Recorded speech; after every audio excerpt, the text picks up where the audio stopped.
a big reformer. He was unfortunately not the prototype of a populist,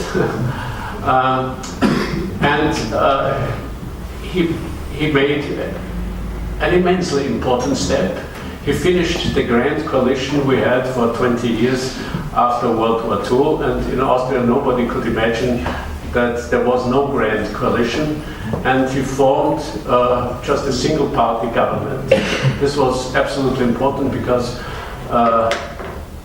it was important in the way that you could work out a clear line for the government, but also this change of government and opposition that is necessary for democracy. And so far, this was very, very important. The third one certainly was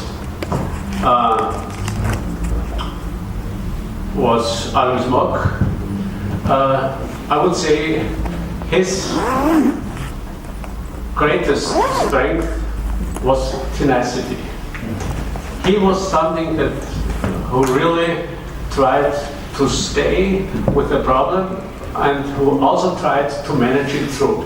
And I just want to tell you an example for it. You know, Alois Mock was famous for, he stood up very early in the morning and started already his work. But we were together then in government, he as a foreign minister, I'm as defense minister, and of course, you know, we cooperated a lot.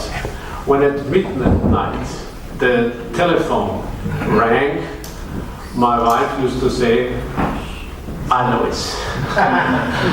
And you can be sure, without maybe one exception, it always was Alois. He really worked through, and he even tried, when he was also convinced from a specific solution or a question, he tried to influence people.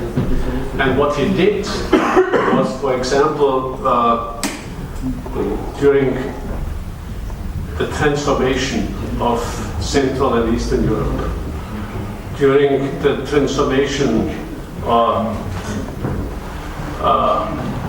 of ex-Yugoslavia and other developments, he really tried to influence, also from the position of a small country, European politics. He made it by calling Helmut Kohl, you know, he was a good friend of his, by calling, I don't know, the French Prime Minister and State President and other important politicians. Of course, it is necessary to establish a good relationship.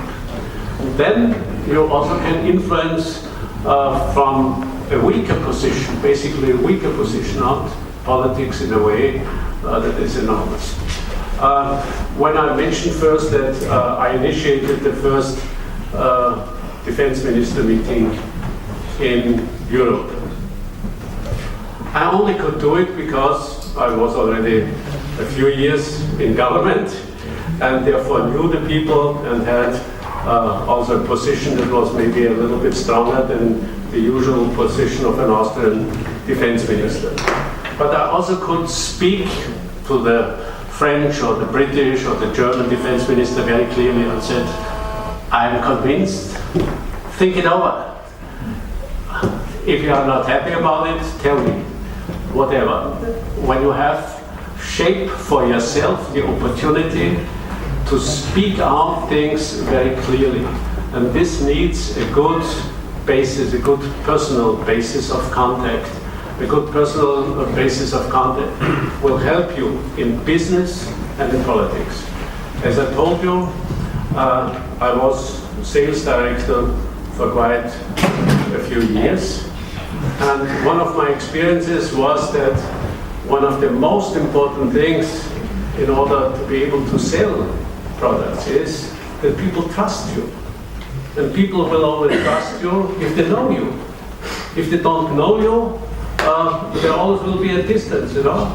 And it's very similar also in politics. And therefore I only can say, if you want to be successful and influence other people, then you have to look for, try to get enough contact.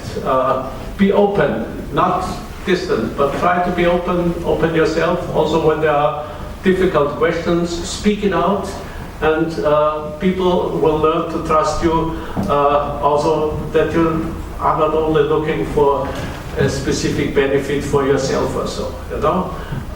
You also have to go sometimes to difficult situations with a position that is in opposition to others, but not too often.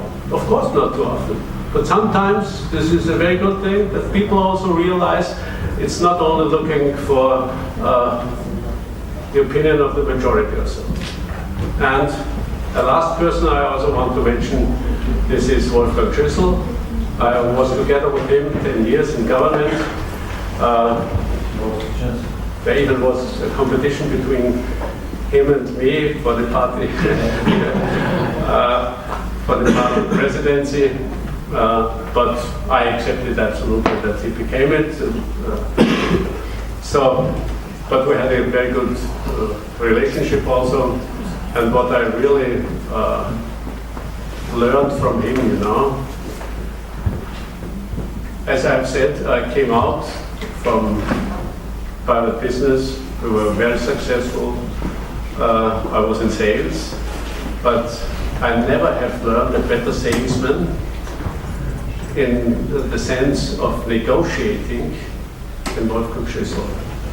It was nobody from industry and nobody from the big trading companies or so, but it was him. And what he did was just to prepare every negotiation in a way that he was informed better than everybody else. This was more or less the secret of his success in negotiation. He knew not only the facts, you know, how many percent or euros or whatever this meant, but he prepared also what is the position from this side, from this side, from this side. How far can he go that it is still a success, but that he at least can save his face, that he is not a loser. And this he did for everybody. And so far he managed to go through really complex and very difficult processes. He never played this out, you know. He gave afterwards even people the feeling when he had brought in an idea that it was the idea of anybody else. But he did it in a way because he knew exactly what is the position of this man, how far can he go, whether he came from the same party or from another party, and what was the point where this man cannot exceed a certain line. Very important for negotiations to know this specter of movement from the other side.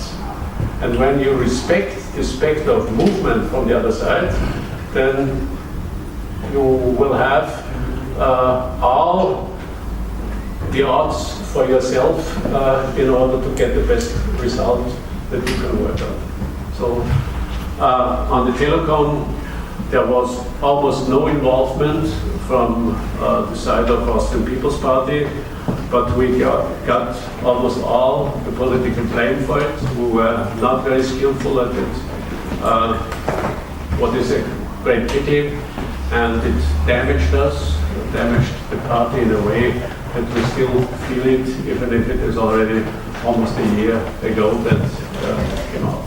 And we even have to be aware that now we will have discussions in Parliament. We have a subcommittee that is responsible to analyze those cases. We probably will get some more blame because we were not very clear in some questions. Thank you very much.